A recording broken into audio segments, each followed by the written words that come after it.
Bismillahirrahmanirrahim. Assalamualaikum warahmatullahi wabarakatuh. Sebelumnya perkenalkan, saya Muhammad Al-Ghifari Al-Ayyubi dengan NIM 207001190007. Saya adalah mahasiswa dari jurusan Pendidikan Matematika, Fakultas Tarbiyah dan Keguruan, Universitas Islam Negeri Alauddin Makassar. Baiklah, video pembelajaran kali ini merupakan tugas final pada mata kuliah pengembangan kurikulum dan pembelajaran. Nah, pada kesempatan kali ini saya akan menjelaskan materi mengenai kurikulum yang meliputi pengertian kurikulum, landasan kurikulum, organisasi kurikulum, dan model-model dari kurikulum. Yang pertama, saya akan membahas mengenai pengertian kurikulum. Jadi, kurikulum ini merupakan seperangkat program pendidikan yang telah direncanakan dan dilaksanakan untuk mencapai tujuan-tujuan pendidikan. Nah, selain dari pengertian tersebut, terdapat beberapa macam pengertian dari kurikulum, seperti pengertian kurikulum menurut Al-Khawli pada tahun 1981. Menurut Al-Khawli, dalam bahasa Arab, kurikulum ini diartikan dengan manhaj atau jalan yang terang. Maksudnya, kurikulum ini diartikan sebagai seperangkat rencana dan media untuk mengantarkan lembaga pendidikan dalam mewujudkan tujuan yang diinginkan.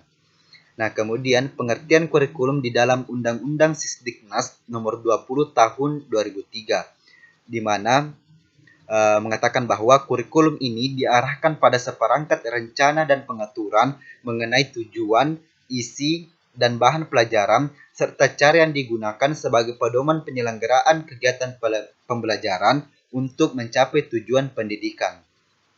Nah, untuk memudahkan teman-teman dalam memahami dan mengingat pengertian dari kurikulum ini, kita bisa gunakan rumus dari kurikulum, di mana rumusnya yaitu K sama dengan sigma MP ditambah K ditambah SS ditambah TP. Nah, maksud dari rumus kurikulum ini yaitu kurikulum merupakan sejumlah mata pelajaran dan kegiatan-kegiatan serta segala sesuatu yang berpengaruh terhadap pembentukan pribadi peserta didik yang sesuai dengan tujuan pendidikan yang telah ditetapkan oleh pemerintah atau sekolah. Jadi, K ini merupakan kurikulum, kemudian MP ini merupakan mata pelajaran, kemudian K ini merupakan kegiatan-kegiatan, kemudian SS ini merupakan segala sesuatu, dan TP ini merupakan tujuan pendidikan. Nah, kemudian selanjutnya saya akan membahas mengenai landasan dari kurikulum. Nah, yang pertama yaitu landasan filosofis.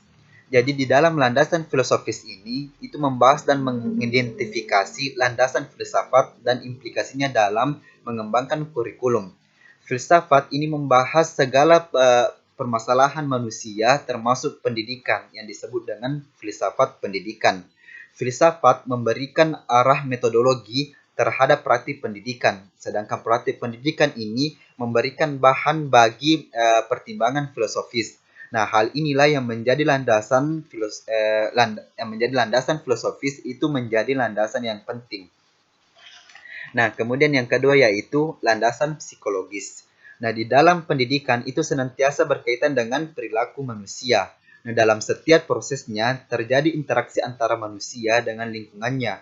Melalui pendidikan diharapkan itu adanya perubahan perilaku peserta didik menuju kedewasaan, baik dewasa dalam hal fisik, mental, emosional, moral, intelektual maupun sosialnya. Nah, kemudian yang ketiga yaitu landasan sosial budaya. Nah, kehidupan masyarakat yang dengan segala karakteristik dan kekayaan budayanya itu menjadi landasan sekaligus acuan bagi pendidikan. Nah, kemudian yang keempat yaitu landasan ilmu pengetahuan dan teknologi. Nah, ilmu pengetahuan ini merupakan seperangkat pengetahuan yang disusun secara sistematis yang dihasilkan dari melalui riset dan penelitian. Nah, sedangkan teknologi ini merupakan aplikasi dari ilmu pengetahuan untuk memecahkan masalah-masalah praktis dalam kehidupan. Nah, selanjutnya saya akan membahas mengenai organisasi kurikulum.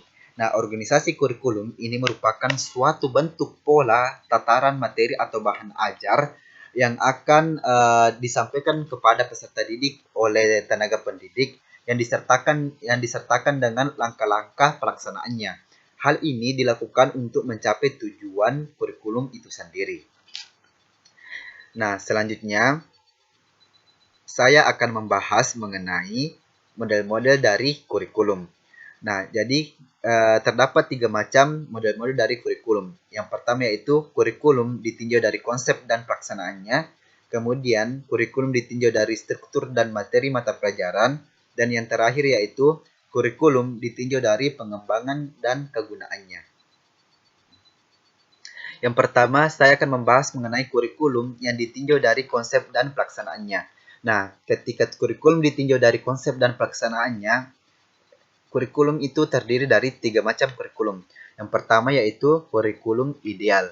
Nah, kurikulum ideal merupakan kurikulum yang berisikan sesuatu yang ideal dan sesuatu yang dicita-citakan. Nah, kurikulum ini merupakan kurikulum yang diharapkan dapat dilaksanakan dan berfungsi sebagai acuan atau program guru dalam proses belajar mengajar.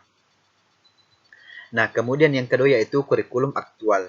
Nah, kurikulum aktual merupakan kurikulum yang dilaksanakan dalam proses pengajaran atau dalam proses pembelajaran. Kemudian yang ketiga yaitu kurikulum tersembunyi. Nah, kurikulum tersembunyi ini merupakan segala sesuatu yang terjadi pada saat pelaksanaan kurikulum ideal ke dalam kurikulum aktual. Nah, kemudian yang kedua yaitu kurikulum ditinjau dari struktur dan materi mata pelajaran. Nah, kurikulum yang ditinjau dari struktur dan materi mata pelajaran ini terbagi atas 3 macam kurikulum. Yang pertama yaitu kurikulum terpisah. Nah, kurikulum terpisah merupakan kurikulum yang menyajikan segala bahan pelajaran dalam berbagai macam mata pelajaran yang terpisah-pisah antara mata pelajaran yang satu dengan mata pelajaran yang lainnya. Kemudian yang kedua yaitu kurikulum terpadu. Nah, kurikulum terpadu merupakan kurikulum yang di mana batas-batas di antara mata pelajaran itu sudah tidak terlihat sama sekali. Nah, hal tersebut dikarenakan semua mata pelajaran telah dirumuskan dalam suatu bentuk masalah atau unit. Nah, kemudian yang ketiga yaitu kurikulum terkorelasi.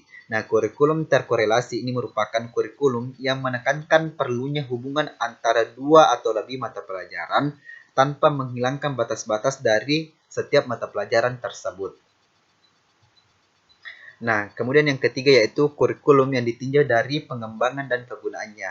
Nah, kurikulum yang ditinjau dari pengembangan dan kegunaannya ini terbagi atas 3 macam kurikulum. Yang pertama yaitu kurikulum nasional. Nah, kurikulum nasional ini merupakan kurikulum yang disusun oleh tim pengembang tingkat nasional dan dilaksanakan atau diterapkan secara nasional. Nah, kemudian yang kedua yaitu kurikulum sekolah. Nah, kurikulum sekolah ini merupakan kurikulum yang disusun oleh satuan pendidikan tingkat sekolah. Nah, kemudian yang ketiga yaitu kurikulum negara bagian. Nah, kurikulum negara bagian ini merupakan kurikulum yang disusun oleh masing-masing negara bagian. Misalnya di masing-masing negara di bagian di Amerika Serikat. Nah, jadi mungkin itulah penjelasan dari saya mengenai pengertian kurikulum, landasan kurikulum, organisasi kurikulum, serta model-model dari kurikulum. Nah, syukron, akhul kalam, unur mangqala, ula tanzur maqala. Lihatlah apa yang disampaikan dan jangan lihat siapa yang menyampaikan. Wassalamualaikum warahmatullahi wabarakatuh.